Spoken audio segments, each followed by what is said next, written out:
ಓಂ ತದೇತತ್ ಸಹಸ್ರಂ ತತ್ಸರ್ವಂ ತಸ್ಯ ಮೇನ್ನಂ ಮಿತ್ರಂ ದಕ್ಷಿಣಂ ಸದಿತಿ ಪ್ರಾಣಃ ಪರೋಕ್ಷಪ್ರಿಯಾ ಇವ ಹಿ ದೇವಾಃ ಪರೋಕ್ಷಪ್ರಿಯಾ ಇವ ಹಿ ದೇವಾಃ. ಓಂ ಶರಣಾಯ ನಮಃ.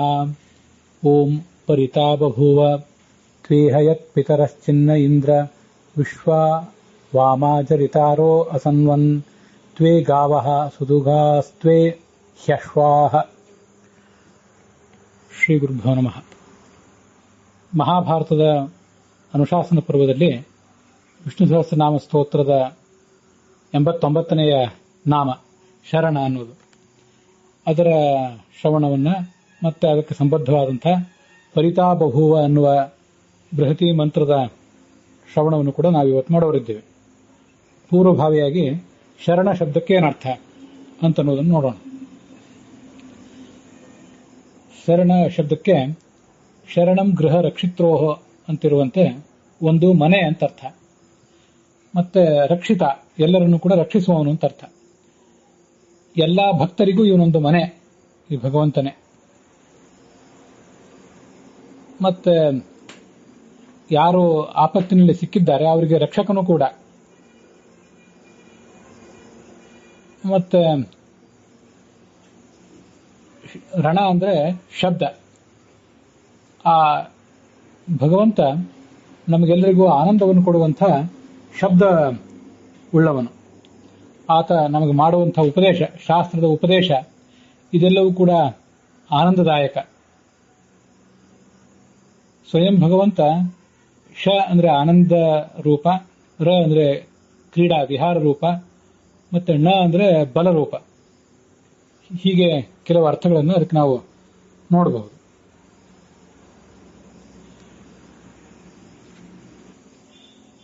ಎಲ್ಲ ವೇದಗಳ ನೆಲೆ ಶರಣ ಅಂದ್ರೆ ಮನೆ.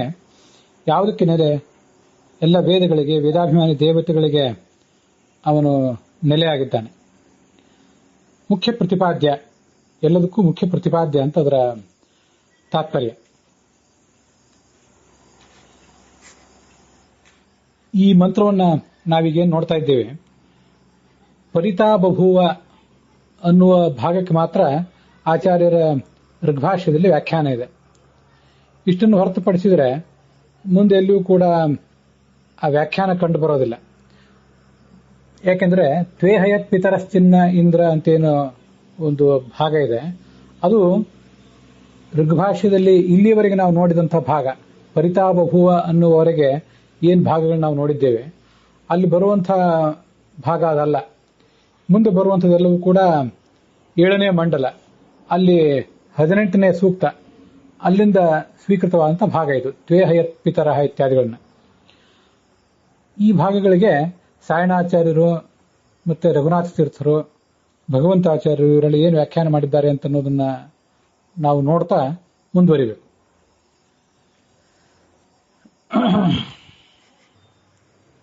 ಇಂದ್ರ ಅಂತ ಭಗವಂತನಿಗೆ ಸಂಬೋಧನೆ. ಅದನ್ನ ಮೊದಲು ಸಾಯಣಾಚಾರ್ಯರು ಮತ್ತೆ ಭಗವಂತಾಚಾರ್ಯರು, ರಘುನಾಥ ತೀರ್ಥರು ಅವರೆಲ್ಲ ಏನು ವ್ಯಾಖ್ಯಾನ ಮಾಡಿದ್ದಾರೆ ಅಂತ ಅನ್ನೋದನ್ನ ಈಗ ನೋಡೋಣ. ಭಗವಂತನಿಗೆ ಸಂಬೋಧನೆ ಮಾಡಿದ್ವಿ ಇಂದ್ರ ಅಂತ ಹೇಳಿ. ಸುದುಘಾಹ, ದುಘ ಅಂದ್ರೆ ಕರೀಲಿಕ್ಕೆ ಯೋಗ್ಯವಾದದ್ದು, ಹಾಲು ಕರೀಲಿಕ್ಕೆ ಯೋಗ್ಯವಾದದ್ದು ಅಂತ ಅರ್ಥ. ಸುದುಘಾಹ ಅಂದ್ರೆ ಸುಖವಾಗಿ ಕರೆಸಿಕೊಳ್ಳುವಂತಹ ಗೋವುಗಳು ನಿನ್ನಲ್ಲೇ ಇವೆ, ಅಶ್ವಗಳು ನಿಮ್ಮಲ್ಲೇ ಇವೆ, ಧನಾದಿ ಸಂಪತ್ತು ಕೂಡ ನಿನ್ನಲ್ಲೇ ಇದೆ. ಹೀಗೆಲ್ಲವೂ ಕೂಡ ನಿನ್ನಲ್ಲೇ ಇದೆ.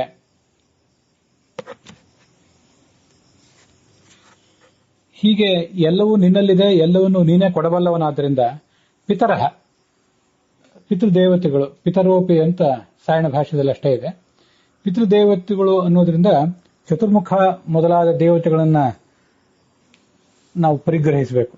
ಬ್ರಹ್ಮಾದ್ಯಾಹ ತ್ವಾಮೇವ ಅಂತ ರಘುನಾಥ ತೀರ್ಥರ ವ್ಯಾಖ್ಯಾನ ಇದೆ. ಬ್ರಹ್ಮಾದಿ ದೇವತೆಗಳೆಲ್ಲರೂ ಕೂಡ ನಿನ್ನನ್ನೇ ಧ್ಯಾನಿಸ್ತಾರೆ ಯಾವತ್ತು. ಜರಿತಾರಹ ಅಂದ್ರೆ ಧ್ಯಾನಿಸುವವರು.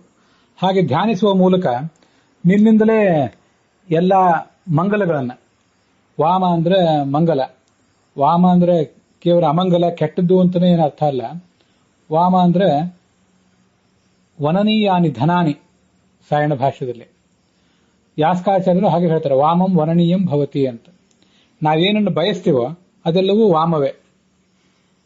ಹಾಗಾಗಿ ಎಲ್ಲ ಅಪೇಕ್ಷಿತಗಳನ್ನ ನಿನ್ನ ಮೂಲಕವೇ ಅವರು ಪಡ್ಕೊಂಡ್ರು. ವಾಮ ಅನ್ನೋದಕ್ಕೆ ಜ್ಞಾನ ಸಾಧನ, ಜ್ಞಾನಕ್ಕೆ ಸಾಧನವಾದಂತಹ ಎಲ್ಲಾ ಮಂಗಲಗಳನ್ನು ಕೂಡ ಅವರೇ ಪಡೆದುಕೊಂಡ್ರು. ಹೀಗಿರುವುದರಿಂದ ಪರಿತಾ ಬಭೂವ, ಇದು ಕೊನೆಯದ್ದು ಮಾತ್ರ ಋಗ್ಭಾಷ್ಯದಲ್ಲಿ ವ್ಯಾಖ್ಯಾತ ಆಗಿದೆ ಅಂತ ಹೇಳಿದೆ. ತಾಹ, ಈ ಎಲ್ಲಾ ಜೀವ ಜಾತ ಏನಿದೆ, ಬ್ರಹ್ಮಾದಿ ಜೀವ ಜಾತ, ಅದು ಎಲ್ಲದಕ್ಕೂ ಕೂಡ ನೀನು ರಕ್ಷಕನಾಗಿದ್ದೆ. ಅವುಗಳ ಸುತ್ತಲೂ ನೀನಿದ್ದೆ. ಅವುಗಳ ಸುತ್ತಲೂ ನೀನಿರುವುದು ಅಂದ್ರೆ ಅವುಗಳಿಗೆ ನೀನು ರಕ್ಷಕನಾಗಿರುವುದು ಅಂತಾನೆ ಅರ್ಥ. ಇದೇ ಅರ್ಥವನ್ನೇ ಭಗವಂತಾಚಾರ್ಯರು ಕೂಡ ಬರೆದಿದ್ದಾರೆ. ಅರ್ಥ ವ್ಯತ್ಯಾಸ ಏನಿಲ್ಲ. ಆದರೆ ಆ ಭಗವಂತಾಚಾರ್ಯರ ವ್ಯಾಖ್ಯಾನದಲ್ಲಿ ಶರಣ ಎಂಬ ಶಬ್ದಕ್ಕೆ ಸಂಬದ್ಧವಾದಂತಹ ಬೃಹತಿ ಮಂತ್ರ ಬೇರೆ ಇದೆ. ಭೀರಭಿ ವಿದುಷ್ಕವಿ ಸನ್ ಪಿಶಾಗಿರೋ ಮಘವನ್ ಗೋಭಿರಶ್ವೈಸ್ತ್ವಾಯಾತಃ ಶಿಶೀಹಿ ರಾಯೇ ಅಸ್ಮಾತ್ ಇಮಾ ಉತ್ವಾ ಪಸ್ಪೃಧ ಅಂತ ಬೇರೆ ಮಂತ್ರ ಇದೆ. ಆ ಮಂತ್ರಕ್ಕೆ ಏನರ್ಥ ಅಂತ ನಾವು ಮುಂದೆ ನೋಡ್ತೇವೆ. ಈಗ ಸದ್ಯ ನಾವು ನೋಡ್ತಿರುವ ಮಂತ್ರಕ್ಕೆ ಸಾಯಣಾಚಾರ್ಯರು, ರಘುನಾಥ ತೀರ್ಥರು ಮತ್ತೆ ಭಗವಂತಾಚಾರ್ಯರು ಮಾಡಿದ ಅರ್ಥಗಳನ್ನು ನೋಡಿದ್ದೇವೆ. ವೇದಾನಾಂ ಪರಮ ಮುಖ್ಯ ಪ್ರತಿಪಾದ್ಯತ್ವೇನ ಗೃಹವತ್ ಆಶ್ರಯತ್ವಾದ್ವಾ ಶರಣಂ ಅಂತ ಅರ್ಥ ಹೇಳಿದವರು ಭಗವಂತಾಚಾರ್ಯರೇ. ಎಲ್ಲಾ ವೇದಗಳಿಗೂ ಕೂಡ ಇವನೇ ನೆಲೆ. ಇವನೇ ನೆಲೆ ಆದ್ದರಿಂದ ಅವುಗಳಿಂದ ಪ್ರತಿಪಾದ್ಯನೂ ಅವನೇ, ಎಲ್ಲಾ ವೇದಗಳು ಇರುವುದೂ ಅವನಲ್ಲೇ, ಜಗತ್ತಿಗೆ ಉಪದೇಶ ಮಾಡಿದವನು ಅವನು ಅಂತ ಹೀಗಾದ ಅರ್ಥ.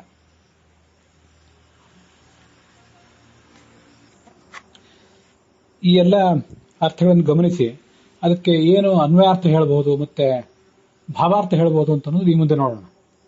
ಇಂದ್ರ ಸರ್ವೇಶ್ವರನಾದ ಭಗವಂತನೇ. ಯತ್ ಅಂದ್ರೆ ಏನ ಕಾರಣೇನ, ಮೂಲ ವೇದ ಮಂತ್ರದಲ್ಲಿ ಯತ್ ಅಂತ ಶಬ್ದ ಇದೆ. ಯಾವ ಕಾರಣದಿಂದ? ತ್ವೇ ಅಂದ್ರೆ ನಿನ್ನಲ್ಲಿ, ತ್ವೇ ಅಂದ್ರೆ ತ್ವಯಿ, ಸುದುಘಾಹ ಚೆನ್ನಾಗಿ ಕರೀಲಿಕ್ಕೆ ಯೋಗ್ಯವಾದದ್ದು. ನಾವಿಲ್ಲಿ ಗೋವು ಅಶ್ವ ಅನ್ನೋದ್ರಿಂದ ಕೇವಲ ಗೋವು, ಆಕಳು, ಕುದುರೆ ಅಂತ ಇಷ್ಟೇ ಅರ್ಥ ಇಟ್ಕೊಳ್ಳೋದು ಬೇಡ. ಅದಕ್ಕಿಂತ ಹೆಚ್ಚಿನ ಅರ್ಥಗಳನ್ನ ಹೀಗೆ ಇಟ್ಕೊಳ್ಬಹುದು ಅಂತ ನನಗೆ ಕಾಣಿಸ್ತದೆ. ಹಿಂದೆ ಅನೇಕ ಜನ ಇದನ್ನೆಲ್ಲ ವ್ಯಾಖ್ಯಾನ ಮಾಡಿದ್ದೆ, ಹೊಸದೇನಲ್ಲ. ಆದ್ರೆ ಇಲ್ಲಿಯೂ ಕೂಡ ಅದನ್ನು ಹೊಂದಿಸಿಕೊಳ್ಳುವುದು ನನ್ನ ಉದ್ದೇಶ ಅಷ್ಟೆ. ಗಾವಹ ಅಂದ್ರೆ ಶ್ರುತಯ, ವೇದಗಳು. ಆ ವೇದಗಳು ಸುದುಘಾಹ, ಯಾರು ಆ ವೇದಗಳನ್ನ ಭಕ್ತಿಯಿಂದ ಅಧ್ಯಯನ ಮಾಡಲಿಕ್ಕೆ ತೊಡಗುತ್ತಾನೆ ಅವನಿಗೆ ಆ ವೇದಗಳು, ವೇದಾಭಿಮಾನಿ ದೇವತೆಗಳೆಲ್ಲರೂ ಕೂಡ ಸುದುಘಾಹ, ಆ ತತ್ವಜ್ಞಾನವೆಂಬ ಕ್ಷೀರವನ್ನ ಸುಖವಾಗಿ ಕೊಡ್ತವೆ ಅಂತ ಅದರ ಅರ್ಥ. ಪವಮಾನ ಸೂಕ್ತದಲ್ಲಿ ಬರುವಂತಹ ಒಂದು ಮಂತ್ರವನ್ನ ಈ ಹಿಂದೆ ಹೇಳಿದ್ದೆ. ಕುವಿದ್ರೂ ಷಣ್ಯಂತಿಭ್ಯ ಪುನಾನೋ ಗರ್ಭಮಾಸತತ್ ಯಾ ಶುಕ್ರಂ ದೂಹತೆ ಪಯಾಹ ಅಂತ. ಈ ವೇದಾಭಿಮಾನಿನ ದೇವತಾ ಸ್ತ್ರೀಯರನ್ನ ಅಲ್ಲಿ ಗೋವುಗಳಿಗೆ ಹೋಲಿಸಿದ್ದಾರೆ. ಯಾಹ ಶುಕ್ರಂ ದುಹತೆ ಪಯಃ. ಶುಕ್ರ ಅಂದ್ರೆ ನಮ್ಮ ದುಃಖಕ್ಕೆ ನಾಶಕವಾದಂತಹ ತತ್ವಜ್ಞಾನವೆಂಬ ಹಾಲನ್ನು ಅವು ಕೊಡ್ತವೆ. ಅವುಗಳ ಪತಿಗಳೇ ಈ ಚತುರ್ಮುಖ ಬ್ರಹ್ಮ ಮತ್ತು ಪ್ರಾಣದೇವರು. ಆ ವೇದಾಭಿಮಾನಿ ದೇವತಾ ಸ್ತ್ರೀಯರು ಅಂದ್ರೆ ಅಲ್ಲಿ ಸರಸ್ವತಿ ಮತ್ತು ಭಾರತೀಯರು. ಹೀಗಿರುವುದರಿಂದ ಇಲ್ಲಿ ಗಾವಹ ಅಂದ್ರೆ ಆ ವೇದಾಭಿಮಾನಿ ದೇವತಾ ಸ್ತ್ರೀಯರಾದಂಥ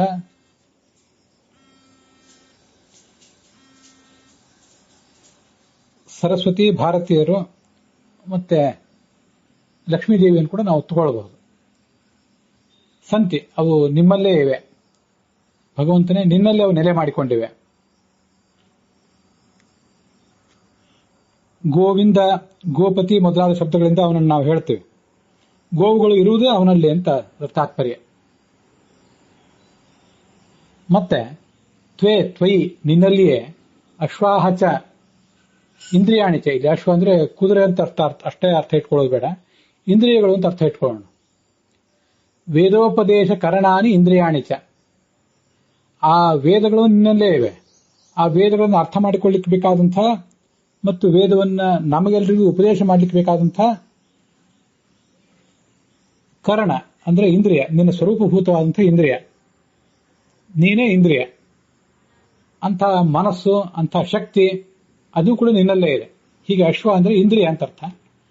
ಭಗವಂತನ ಇಂದ್ರಿಯ ಅಂದ್ರೆ ಆತನಿಗೆ ಜಡವಾದ ಇಂದ್ರಿಯ ಯಾವುದೂ ಬೇಕಾಗಿಲ್ಲ, ಆತನ ಸ್ವರೂಪ ದೇಹದಿಂದ ಅಭಿನ್ನವಾದಂಥ ಇಂದ್ರಿಯ ಅಂತ ಅರ್ಥ. ಹೀಗೆ ಈ ಕುದುರೆಗಳು ಮತ್ತೆ ಗೋವುಗಳೆರಡು ನಿನ್ನಲ್ಲೇ ಇವೆ. ಆದ್ದರಿಂದ ಪಿತರಹ, ಈ ಬ್ರಹ್ಮಾದಿ ದೇವತೆಗಳೆಲ್ಲರೂ ಕೂಡ ಪಿತರಶ್ಚಿತ್ ಬ್ರಹ್ಮಾದಯ ದೇವಾಹ ತ್ವಾಮೇವ ನಿನ್ನನ್ನೇ ಜರಿತಾರಹ ಸ್ತೋತಾರಹ. ಮೂಲತಃ ವೇದಗಳು ಇರುವುದು ನಿನ್ನಲ್ಲೇ, ಅದನ್ನು ಅರ್ಥ ಮಾಡಿಕೊಳ್ಳಬಲ್ಲವನು ನೀನು, ಜಗತ್ತಿಗೆ ಅದನ್ನು ಉಪದೇಶ ಮಾಡುವವನು ನೀನು. ಆದ್ದರಿಂದ ಅವರು ನಿನ್ನನ್ನೇ ಸ್ತುತಿಸ್ತಾರೆ. ಸ್ತುತಿಸಿ ಆ ತತ್ವಜ್ಞಾನವನ್ನು ಅವರು ಬಯಸ್ತಾರೆ ನಿನ್ನಿಂದ. ಸ್ತೋತಾರ್ಹ ಅಭವನ್. ಅಪಿಚ ಅದಲ್ಲದೆ ವಿಶ್ವ ಅಂದ್ರೆ ವಿಶ್ವಾನಿ ಎಲ್ಲ, ವಾಮಾನಿ ಮಂಗಲಾನಿ ಮಂಗಲಗಳನ್ನ. ಅವೇನು? ಜ್ಞಾನ ಸಾಧನ ರೂಪವಾದ ಮಂಗಲಗಳು. ಶ್ರವಣ, ಮನನ, ಧ್ಯಾನ ಇವೇ ಜ್ಞಾನ ಸಾಧನ ರೂಪವಾದಂತಹ 3 ಮಂಗಲ ಕಾರ್ಯಕ್ರಮಗಳು.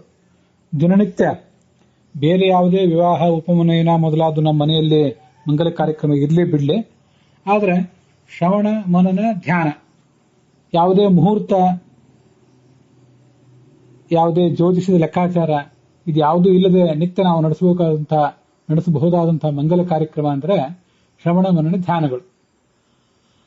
ಅವುಗಳನ್ನ ಆ ಬ್ರಹ್ಮಾದಿ ದೇವತೆಗಳಲ್ಲೂ ಕೂಡ ಅಸನ್ವನ್ ಅವರು ಪಡೆದರು. ಹೀಗೆ ನಿನ್ನನ್ನು ಸ್ತುತಿಸಿ ಅವರೆಲ್ಲರೂ ಕೂಡ ಈ ಜ್ಞಾನ ಕಾರ್ಯದಲ್ಲಿ ತೊಡಗಿದ್ದರಿಂದ ತಾಹ ತಾನಿ ಬ್ರಹ್ಮಾದಿ ಜೀವಜಾತಾನಿ, ಬ್ರಹ್ಮ ಮೊದಲಾದ ಸಮಸ್ತ ಜೀವ ಸಮೂಹಗಳನ್ನು ಕೂಡ ಪರಿ ಅಂದ್ರೆ ಪರಿತಃ ಬಭೂವ ರಕ್ಷಕಃ ಬಭೂವ. ಅವರು ಮಾಡುವಂತಹ ಶ್ರವಣ, ಮನನ, ಧ್ಯಾನ ಇತ್ಯಾದಿ ಕಾರ್ಯಕ್ರಮಗಳಿಗೆ ಯಾವುದೇ ಭಂಗವಿರದಂತೆ ಅವರು ಸುತ್ತಲೂ ನೀನು ರಕ್ಷಕನಾಗಿದ್ದಿ ಅಂತ ಅದರ ಅರ್ಥ.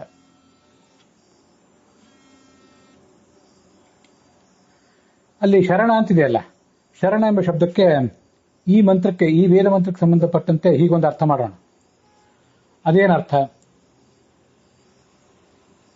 ಶಾರ್ಥಂ ಲೋಕ ಸುಖಾರ್ಥಂ. ಶ ಅಂದ್ರೆ ಸುಖ, ಶ ಅರ್ಥಂ ಅಂದ್ರೆ ಲೋಕದ ಸುಖಕ್ಕಾಗಿ. ಈ ಭಗವಂತ ರಣ ಅಂದ್ರೆ ಶಬ್ದವನ್ನು ಮಾಡ್ತಾನೆ. ರಣ ಶಬ್ದ ಅಂತ ಧಾತು ಇದೆ. ಉಚ್ಚ ಕಂಠದಿಂದ ಹಯಗ್ರೀವಾದ ರೂಪದಿಂದ ಆ ವೇದಾದಿ ಶಬ್ದಗಳನ್ನು ಆತ ಜಗತ್ತಿಗೆ ಕೊಡ್ತಾನೆ. ಯಸ್ಯ ಯಾವ ಭಗವಂತನ ಈ ವೇದಾದಿ ಶಬ್ದಗಳ ಉಚ್ಚಾರ, ಅದರ ಉಪದೇಶ ಏನಿದೆ ಅದು ಲೋಕ ಸುಖಕ್ಕಾಗಿ. ಇಂಥದೊಂದು ವ್ಯಾಖ್ಯಾನ ನನ್ನ ಸ್ವಂತದ ವ್ಯಾಖ್ಯಾನ ಏನಲ್ಲ, ಬೇರೆ ಬೇರೆ ಕಡೆ ಮಹಾಭಾರತದ ಈ ವಿಷ್ಣು ಸಹಸ್ರನಾಮದ ವ್ಯಾಖ್ಯಾನಗಳಲ್ಲೇ ಕಂಡು ಬರ್ತದೆ. ಗೋವಿಂದಾಚಾರ್ಯರು ಮೊದಲಾದವರು ಮಾಡಿದ ವ್ಯಾಖ್ಯಾನನೇ ಆಗಿದೆ. ಹೀಗೆ ಅಂಥ ಶಬ್ದ ಉಳ್ಳವನೇ ಈ ಭಗವಂತ, ಅವನೇ ಶರಣ. ಇದನ್ನೇ ಅರ್ಥವನ್ನೇ ಗಾವಹ ಅಶ್ವಾಸ್ಯ ತ್ವಯಿ ಸಂತಿ ಅಂತ ಬೃಹತಿ ಮಂತ್ರ ವ್ಯಾಖ್ಯಾನ ಮಾಡಿದೆ. ಈ ಗಾವಹ ಅಂದ್ರೆ ವೇದಗಳು, ಅವೇ ರಣ. ಆ ವೇದಗಳು ನಿನ್ನಲ್ಲಿವೆ, ಮತ್ತೆ ಆ ವೇದಗಳನ್ನು ಉಪದೇಶ ಮಾಡಲಿಕ್ಕೆ, ಅರ್ಥ ಮಾಡಿಕೊಳ್ಳಿಕ್ಕೆ ಬೇಕಾದಂತಹ ಇಂದ್ರಿಯಗಳು ಕೂಡ ನಿನ್ನಲ್ಲೇ ಇವೆ. ತ್ವಯಿ ಸಂತಿ, ಹೀಗೆ ಬೃಹತಿ ಮಂತ್ರ ಅದನ್ನು ವ್ಯಾಖ್ಯಾನ ಮಾಡಿದೆ ಅಂತ ಅದರ ತಾತ್ಪರ್ಯ. ಭಾವಾರ್ಥ ಏನು? ಸರ್ವೇಶ್ವರನಾದ ಭಗವಂತನೇ ತತ್ವಜ್ಞಾನವೆಂಬ ಹಾಲನ್ನು ಕೊಡುವಂತಹ ವೇದಗಳೆಂಬ ಗೋವುಗಳು ಮತ್ತು ಅವುಗಳನ್ನು ಜಗತ್ತಿಗೆ ಉಪದೇಶಿಸಲಿಕ್ಕೆ ಬೇಕಾದಂತಹ ಇಂದ್ರಿಯಗಳೆಂಬ ಅಶ್ವಗಳು. ಅಲ್ಲಿ ಉಪದೇಶಿಸಲಿಕ್ಕೆ ಬೇಕಾದ್ದು ಅಂತ ಅಷ್ಟು ಮಾತ್ರ ಅಲ್ಲ, ಅವುಗಳನ್ನು ಅರ್ಥ ಮಾಡಿಕೊಳ್ಳಿಕ್ಕೆ ಬೇಕಾದಂತಹ ಇಂದ್ರಿಯಗಳೆಂಬ ಅಶ್ವಗಳು ಕೂಡ ನಿನ್ನಲ್ಲೇ ಇವೆ. ಆದ್ದರಿಂದ ಪಿತಾಮಹನಾದಂತಹ ಬ್ರಹ್ಮ ಮೊದಲಾದ ಎಲ್ಲಾ ದೇವತೆಗಳು ಕೂಡ ನಿನ್ನನ್ನೇ ಸ್ತುತಿಸಿ ಶ್ರವಣ, ಮನನ, ಧ್ಯಾನಗಳೆಂಬ ಮಂಗಲಕ್ಕೆ ಭಾಗಿಗಳಾದರು. ಅವರು ಮಾಡುವಂತಹ ಆ ಶ್ರವಣ, ಮನನ, ಧ್ಯಾನವೆಂಬ ಮಂಗಲ ಕಾರ್ಯಕ್ರಮಗಳಿಗೆ ಯಾವುದೂ ವಿಘ್ನ ಬರದಂತೆ ನೀನು ಈ ಜಗತ್ತೆಲ್ಲದಕ್ಕೂ ಕೂಡ, ಬ್ರಹ್ಮಾದಿ ಜಗತ್ತೆಲ್ಲದಕ್ಕೂ ಕೂಡ ರಕ್ಷಕನಾಗಿದ್ದೆ. ಅದರಿಂದ ನಾವೇನು ಅನುಸಂಧಾನ ಮಾಡ್ಕೊಳ್ಬೇಕು?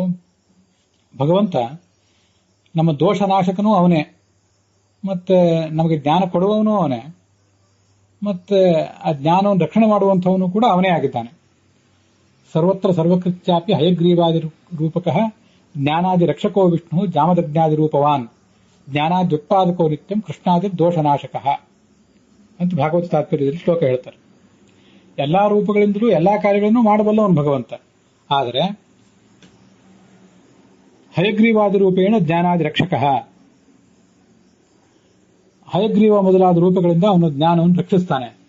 ಇಲ್ಲೂ ಕೂಡ ಪರಿತಾಬಹುವ, ಆ ಜ್ಞಾನದ ರಕ್ಷಣೆಗಾಗಿ ಈ ಸಮಸ್ತ ಜಗತ್ತಿನ ಒಳಹೊರಗೂ ಅವನಿದ್ದಾನೆ ಅಂತ ವರ್ಣನೆ ಮಾಡಿದ್ದಾರೆ.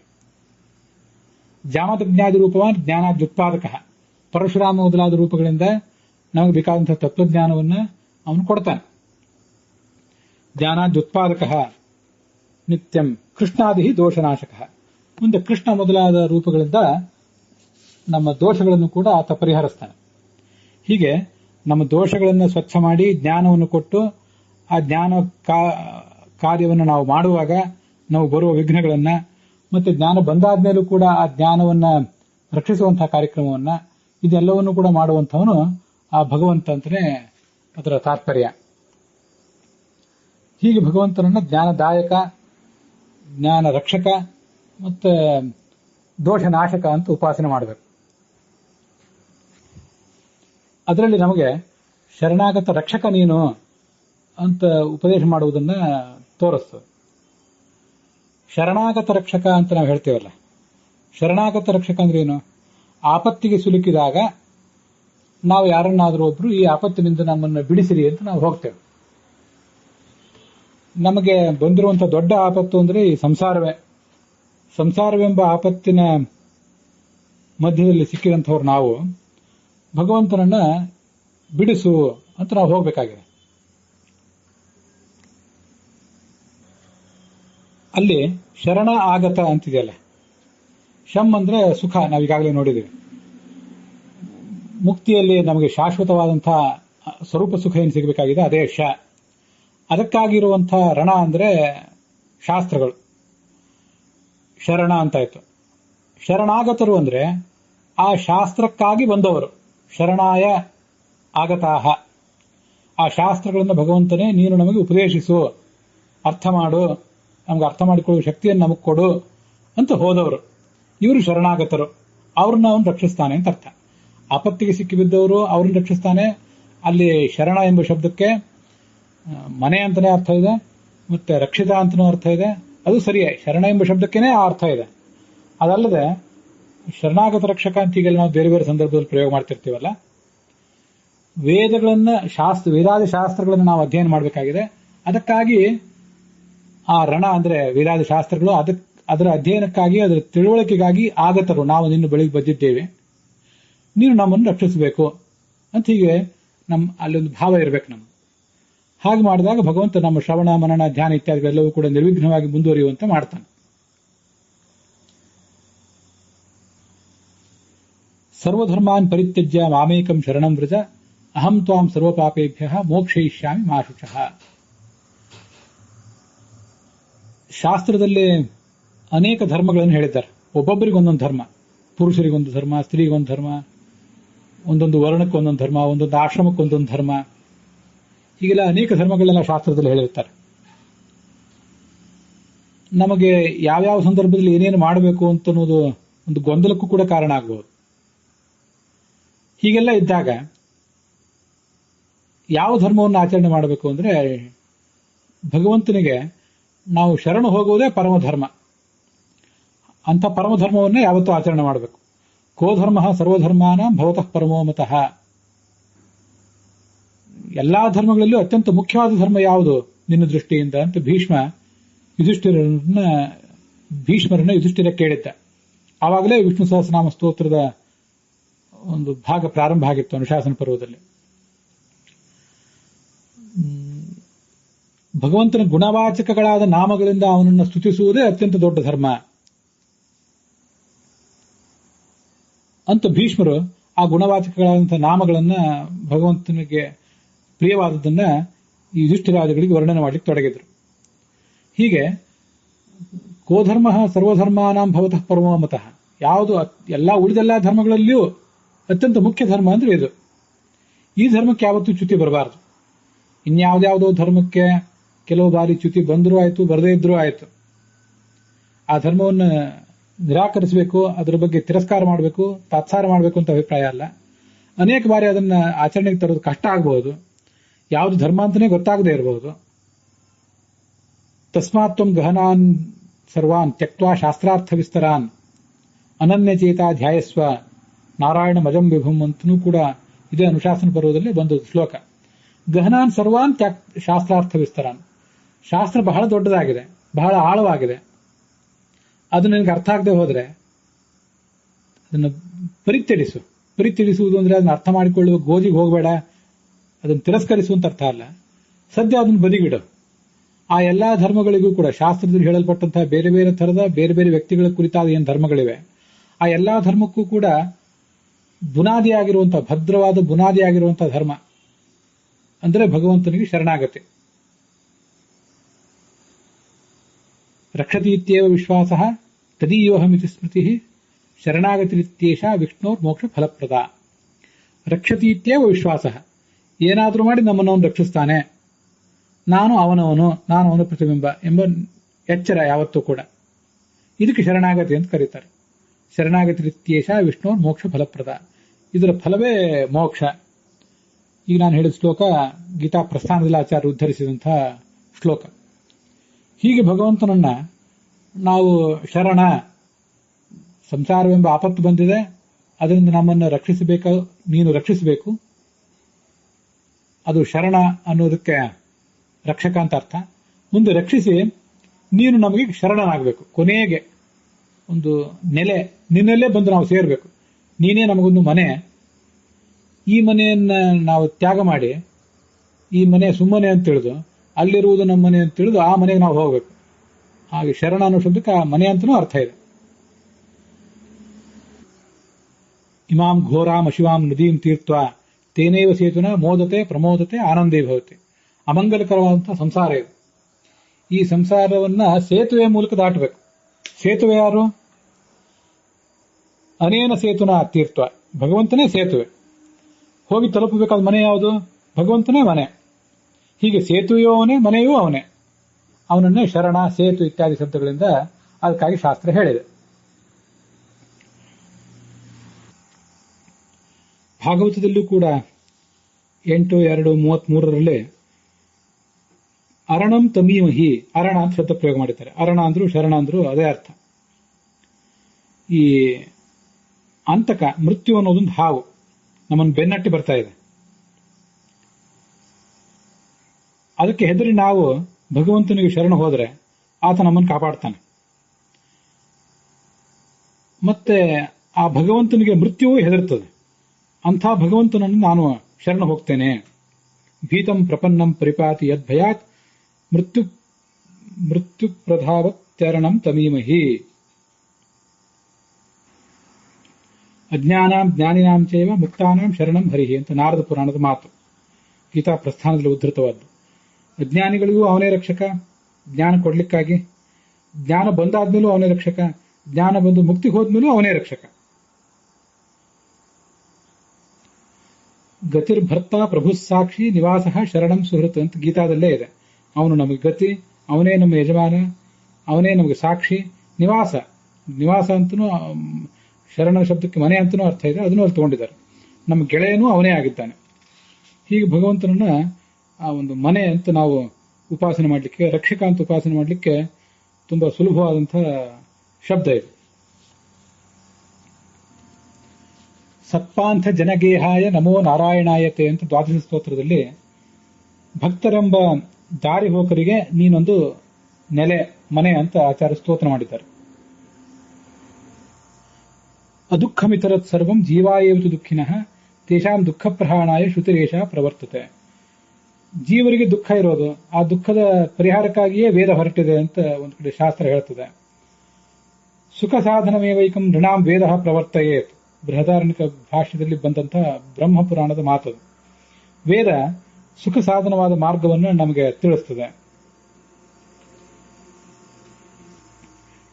ಶೃಣಾತಿ ದುಷ್ಟಾನ್ ಹಿನಸ್ತಿ ಇತಿ ಶರಣಂ, ದುಷ್ಟರಿಗೆ ಶಿಷ್ಟರಿಗೆ ರಕ್ಷಕ, ದುಷ್ಟರಿಗೆ ನಾಶಕ ಅಂತನೂ ಅರ್ಥವನ್ನು ಈ ಶರಣ ಎಂಬ ಶಬ್ದದಿಂದ ನಾವು ತಗೊಳ್ಬಹುದು.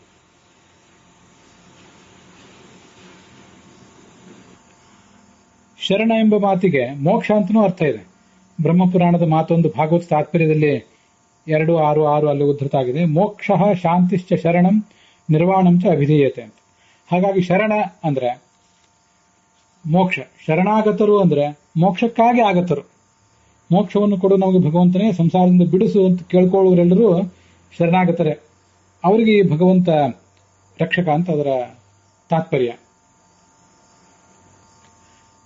ಶರಣ ಶಬ್ದಕ್ಕೆ ಲಕ್ಷಾಲಂಕಾರದಲ್ಲಿ ಅರ್ಥ ಹೇಳಿಲ್ಲ. ಶಾಂಕರ ಭಾಷ್ಯದಲ್ಲಿ ಬರುವಂತೆ ಪೀಡಿತರ ಪೀಡೆಯನ್ನು ಪರಿಹಾರ ಮಾಡುವವನು, ಪರಾಶರ ಭಟ್ಟರ ವ್ಯಾಖ್ಯಾನದಲ್ಲಿ ಬರುವಂತೆ ಎಲ್ಲರ ಪೀಡೆಗಳನ್ನು ಕೂಡ ಇವರು ಯಾರು ಅಂತ ಅವರ ಹಿನ್ನೆಲೆಯನ್ನು ಪರಿಗಣಿಸದೆ ಪ್ರತಿಯೊಬ್ಬರನ್ನು ಯಾವ ವ್ಯತ್ಯಾಸವೂ ಇಲ್ಲದೆ ಎಲ್ಲರ ಪೀಡೆಗಳನ್ನು ಪರಿಹರಿಸುವವನು. ತಮ್ಮ ದೇವ ಮಾತ್ಮ ಬುದ್ಧಿ ಪ್ರಕಾಶಂ ಮುಮುಕ್ಷುರ್ವೈ ಶರಣಮಹಂ ಪ್ರಪದ್ಯೆ ಅಂತ ಒಂದು ವೇದವಾಕ್ಯ ಭಾಗವತ ತಾತ್ಪರ್ಯದಲ್ಲಿ ಕೂಡ ಉದ್ಧೃತ ಆಗಿದೆ. ಯೋ ಬ್ರಹ್ಮಾಣಂ ವಿದಧಾತಿ ಪೂರ್ವಂ ಯೋ ವೇದಾಂಶ್ಚ ಪ್ರಹಿಣೋಚಿ ತಸ್ಮೈ ತಮ್ಮ ದೇವ ಮಾತ್ಮ ಬುದ್ಧಿ ಪ್ರಕಾಶಂ ಮುಮುಕ್ಷುರ್ವೈ ಶರಣಮಹಂ ಪ್ರಪದ್ಯೆ ಅಂತ ಅದರ ಪೂರ್ಣ ಪಾಠ.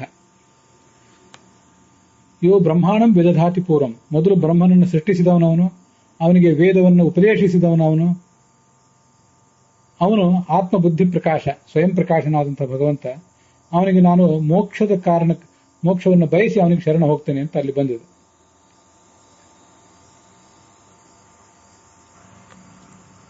ತಂತ್ವಾಗತೋಹಂ ಶರಣಂ ಶರಣ್ಯಂ ಸ್ವಭೃತ್ಯ ಸಂಸಾರ ಪರೋ ಕುಠಾರಂ ಜಿಜ್ಞಾಸೆಯ ಪ್ರಕೃತೆ ಪೂರುಷಸ್ಯ ನಮಾಮಿ ಸದ್ಧರ್ಮ ವಿಧಾಂ ವರಿಷ್ಠಂ ಅಂತ ಕಪಿಲ ರೂಪಿಯಾದ ಭಗವಂತನಿಗೆ ಅವನ ತಾಯಿ ಹೇಳುವ ಮಾತು. ತಂತ್ವಾಗತಾಹಂ ಶರಣಂ, ಅಲ್ಲಿ ತಂತ್ವಾಗತಾ ಅಂತ ಸ್ತ್ರೀಲಿಂಗ ಇದೆ ಅಲ್ಲಿ ಮೂಲದಲ್ಲಿ. ನಮ್ಮ ಅನುಸಂಧಾನಕ್ಕನುಸಾರವಾಗಿ ನಾವು ಒಂದು ಪುಲ್ಲಿಂಗದಲ್ಲಿ ಹೇಳ್ಕೊಳ್ಬಹುದು. ಶರಣಂ ಶರಣ್ಯಂ, ನೀನು ಭಗವಂತನಿಗೆ ಶರಣ್ಯ ಅಂತಿದೆ ಹೆಸರಿದೆ. ನಾವಿಲ್ಲಿ ಶರಣ ಅಂತ ನೋಡಿದ್ವಿ. ಶರಣ್ಯ ಅಂದ್ರೆ ಶರಣಾಗತ ರಕ್ಷಕ ಅಂತ ಅರ್ಥ. ಶರಣ ಅನ್ನೋ ಶಬ್ದಕ್ಕೂ ಆ ಅರ್ಥ ಇದೆ, ಶರಣ್ಯ ಅನ್ನೋ ಶಬ್ದಕ್ಕೂ ಆ ಅರ್ಥ ಇದೆ. ಶರಣ್ಯನಾದ ಅಂದ್ರೆ ಶರಣಾಗತ ರಕ್ಷಕನಾದ ನಾನು ನಿನ್ನನ್ನ ನಾನು ಶರಣಂ ಗತಾ ಶರಣು ಬಂದಿದ್ದೇನೆ ಅಂತ ಅದರ ತಾತ್ಪರ್ಯ. ಶರಣಾಗತ ರಕ್ಷಕನೆಂದು ಭಾವಿಸಿ ನಿನ್ನ ಬಳಿಗೆ ಬಂದಿದ್ದೇನೆ. ಜಿಜ್ಞಾಸ ಸ್ವಭೃತ್ಯ ಸಂಸಾರ ತರೋ ಕುಠಾರಂ, ನಿನ್ನ ಭಕ್ತರ ಸಂಸಾರವೆಂಬ ಈ ಮಹಾವೃಕ್ಷಕ್ಕೆ ನೀನು ಕೊಡಲಿ ಅಂತಿದ್ದೆ. ಜಿಜ್ಞಾಸೆಯ ಪ್ರಕೃತೆ ಪೂರುಷಶ್ಚ, ಪ್ರಕೃತಿ ಯಾರು ಪುರುಷ ಯಾರು ಅದರ ರಹಸ್ಯವೇನು ಇದನ್ನೆಲ್ಲ ತಿಳ್ಕೊಳ್ಳುವ ದೃಷ್ಟಿಯಿಂದ ಉದ್ದೇಶದಿಂದ ನಾನು ನಿನಗೆ ಶರಣಾಗತಳಾಗಿದ್ದೇನೆ ಅಂತ ಆ ಭಾಗವತ ತಾತ್ಪರ್ಯದಲ್ಲಿ ಬರುವಂತಹ ಒಂದು ಶ್ಲೋಕ. ಶರಣ್ಯಂ ಶರಣಂ ಚತ್ವಾಂ ಆಹುಹು ದಿವ್ಯಾಹ ಮಹರ್ಷಯಃ ದುಗ್ಧಾಬ್ಧಿಶಾಯಿನಂ ವಿಷ್ಣು ಶರಣ್ಯಂ ಶರಣಂ ಗೇಯುಹು. ಶರಣ್ಯ ಅಂತನೂ ಭಗವಂತನಿಗೆ ಹೇಳ್ತಾರೆ, ಶರಣ ಅಂತನೂ ಹೇಳ್ತಾರೆ. ಆರ್ತಾನಾಂ ಆರ್ತಿಹಂತೃತ್ವಾತ್ ಶರಣಂ ಪರಿಕೀರ್ತಿತಃ, ಪರಾಶರ ಭಟ್ಟರ ವ್ಯಾಖ್ಯಾನದಲ್ಲಿ ಉದ್ಧೃತವಾದ ಶ್ಲೋಕ. ಆರ್ತರ ಆರ್ತಿಯನ್ನ ಪರಿಹರಿಸುವಂಥವನು. ಯದುಪಾಸಾದ್ ಭಯಂ ದುಃಖಂ ಪಾಪಂ ಬಂಧೋ ನ ಬಾಧತೆ ಪ್ರತಿಷ್ಠಾಚ ಸುಖಂ ಜ್ಞಾನಂ ಭವೇತ್ ಶರಣಮಿತ್ಯತಃ. ಯಾವ ಭಗವಂತನ ಉಪಾಸನೆ ಮಾಡಿದರೆ ಭಯ ದುಃಖ ಪಾಪ ಸಂಸಾರ ಬಂಧನ ಅದ್ಯಾವುದೂ ನಮ್ಮನ್ನು ಕಾಡುವುದಿಲ್ಲ. ಆದ್ದರಿಂದ ಭಗವಂತನಿಗೆ ಶರಣ ಅಂತ ಹೇಳ್ತಾರೆ. ಸತ್ಯಸಂಧ ಸ್ವಾಮಿಗಳ ವ್ಯಾಖ್ಯಾನದಲ್ಲಿ ಆಶ್ರಯ ಮತ್ತು ರಕ್ಷಕ ಅಂತ ಅರ್ಥ. ಶರಣಂ ಗೃಹ ರಕ್ಷಿತ್ರೋಹ ಅಂತ ಕೋಶವನ್ನ ಅವರು ಉದ್ಧರಿಸ್ತಾರೆ. ಶರಣಂ ಆಶ್ರಯೋ ರಕ್ಷಿತಾವಾ, ಇದು ಆ ಸತ್ಯಸಂಧ ಸ್ವಾಮಿಗಳ ವ್ಯಾಖ್ಯಾನದಲ್ಲಿ ಕಂಡುಬರುವಂತಹ ವಾಕ್ಯ. ಇಲ್ಲಿಗೆ ಆ ಶರಣ ಶಬ್ದದ ವ್ಯಾಖ್ಯಾನ ಮುಕ್ತಾಯ ಕಂಡಿದೆ. ಶರಣ ಶಬ್ದ ನಮಗೆ ಸಾಮಾನ್ಯವಾಗಿ ಗೊತ್ತಿರುವಂತೆ ಆಪತ್ತಿನಿಂದ ರಕ್ಷಿಸುವವನು, ಕೋಶಗಳ ಪ್ರಕಾರ ಅಷ್ಟೇ. ಆದರೆ ಸಂಸಾರವೆಂಬ ಮಹಾ ಆಪತ್ತನ್ನ ವೇದಾದಿ ಶಾಸ್ತ್ರಗಳನ್ನು ನಮಗೆ ಉಪದೇಶಿಸಿ ರಕ್ಷಿಸುವವನು ಅಂತ ಆ ಶಬ್ದಕ್ಕೆ ನಾವು ತಿಳ್ಕೊಳ್ಬೇಕಾದಂತಹ ವಿಶಿಷ್ಟವಾದ ಅರ್ಥ. ಅಲ್ಲಿ ರಣ ಅಂದ್ರೆ ಶಬ್ದ, ಸುಖದಾಯಕವಾದ ಶಬ್ದ, ಮೋಕ್ಷ ಸುಖದಾಯಕವಾದ ಶಬ್ದ. ಅದನ್ನು ಕೊಡುವವನೇ ಈ ಭಗವಂತ.